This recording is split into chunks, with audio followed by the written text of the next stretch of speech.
اعوذ باللہ من الشیطان الرجیم بسم اللہ الرحمن الرحیم۔ معزز سامعین اکرام، السلام علیکم ورحمۃ اللہ وبرکاتہ۔ آج کی اس ویڈیو میں ہم انشاءاللہ رمضان کی فضیلت احادیث نبوی کی روشنی میں بیان کریں گے۔ رمضان المبارک کا مہینہ مسلمانوں کے لیے اللہ تعالیٰ کی طرف سے بہت ہی بڑا انعام ہے، مگر جب ہی کہ اس انعام کی قدر بھی کی جائے۔ ایک حدیث میں ارشاد ہے کہ رمضان المبارک کے روزے اور ہر مہینے میں 3 روزے رکھنا دل کے کھوٹ اور وساوس کو دور کرتا ہے۔ آخر کوئی بات تو ہے جو صحابہ کرام رضی اللہ تعالیٰ عنہ رمضان کے مہینے میں جہاد کے سفر میں باوجود نبی کریم صلی اللہ علیہ وآلہ وسلم کے بار بار افطار کی اجازت فرما دینے کے روزے کا اہتمام فرماتے تھے۔ چلے آئیں اب احادیث نبوی کی روشنی میں رمضان کی فضیلت کے بارے میں جانتے ہیں۔ حضرت سلمان رضی اللہ تعالیٰ عنہ کہتے ہیں کہ نبی کریم صلی اللہ علیہ وآلہ وسلم نے شعبان کی آخر تاریخ میں ہم لوگوں کو واعظ فرمایا کہ تمہارے اوپر ایک مہینہ آ رہا ہے جو بہت بڑا مہینہ ہے، بہت مبارک مہینہ ہے۔ اس میں ایک رات ہے شب قدر جو 1000 مہینوں سے بڑھ کر ہے۔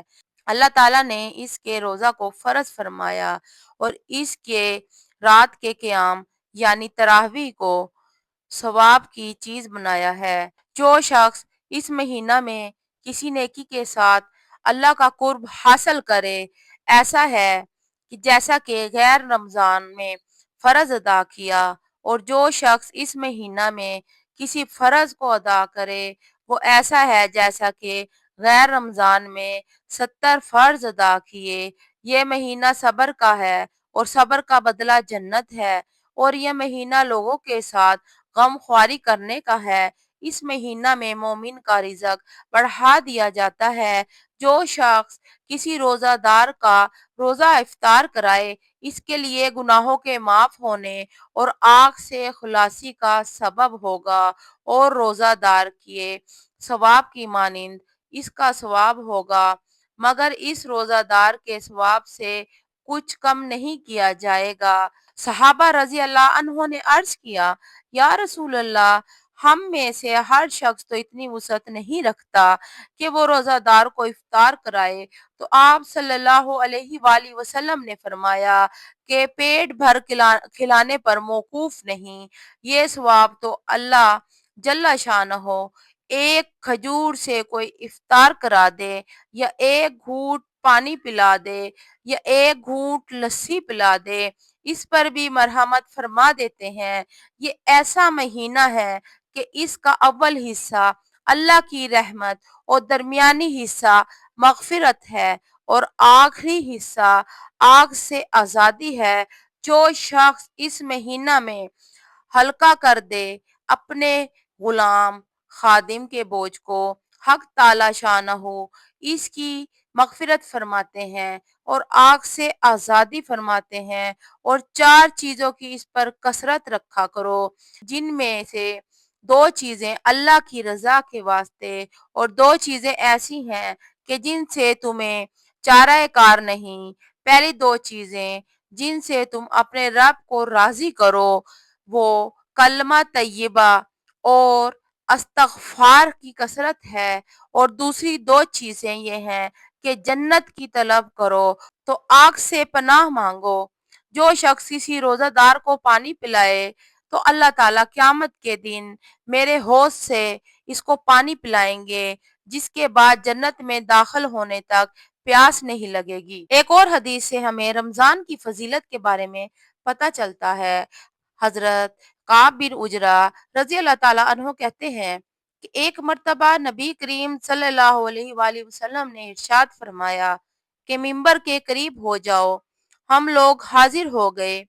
جب حضور اکرم صلی اللہ علیہ وسلم نے ممبر کے پہلے درجے پر قدم رکھا تو فرمایا آمین۔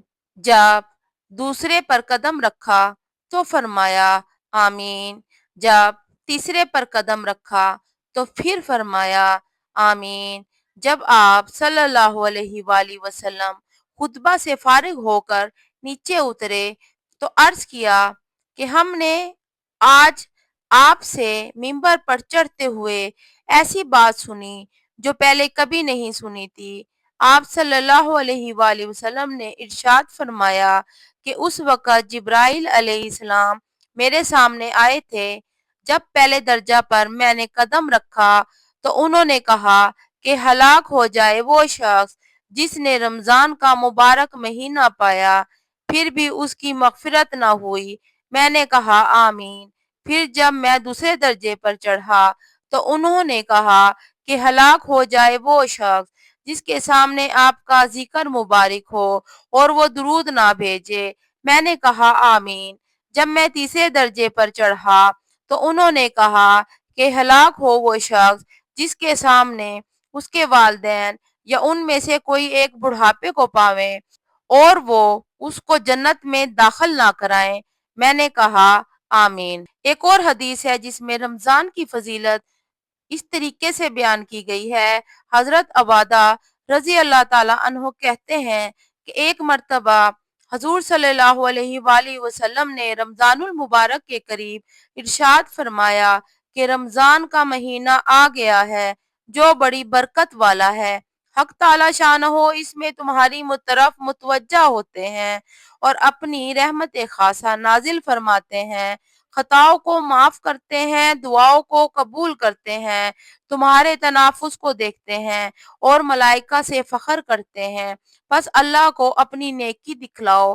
بد نصیب ہے وہ شخص جو اس مہینہ میں بھی اللہ کی رحمت سے محروم رہ جائے۔ ایک اور حدیث جس میں رمضان کی فضیلت بیان کی گئی ہے وہ اس طرح ہے۔ حضور اکرم صلی اللہ علیہ وآلہ وسلم کا ارشاد ہے کہ 3 آدمیوں کی دعا رد نہیں ہوتی، ایک روزہ دار کی افطار کے وقت، دوسرے عادل بادشاہ کی دعا، تیسرے مظلوم کی جسے حق تعالی شانہ بادلوں سے اوپر اٹھا لیتے ہیں اور آسمان کے دروازے اس کے لیے کھول دیے جاتے ہیں اور ارشاد ہوتا ہے کہ میں تیری ضرور مدد کروں گا گو کچھ دیر ہو جائے۔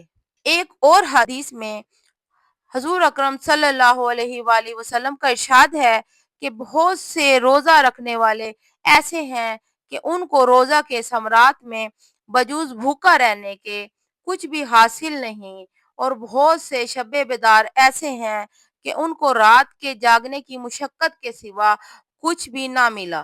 ایک اور حدیث میں حضور اقدس صلی اللہ علیہ وآلہ وسلم کا ارشاد ہے کہ روزہ آدمی کے لیے ڈھال ہے جب تک اس کو پھاڑ نہ ڈالے۔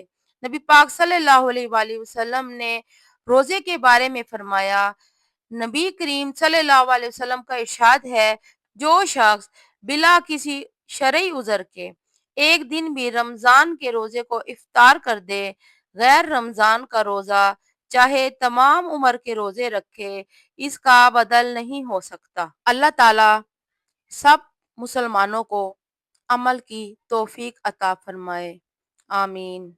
اگر آپ کو میری یہ کوشش پسند آئی ہو تو پلیز میرے چینل کو سبسکرائب ضرور کیجیے گا اور میری ویڈیو کو لائک ضرور کیجیے گا۔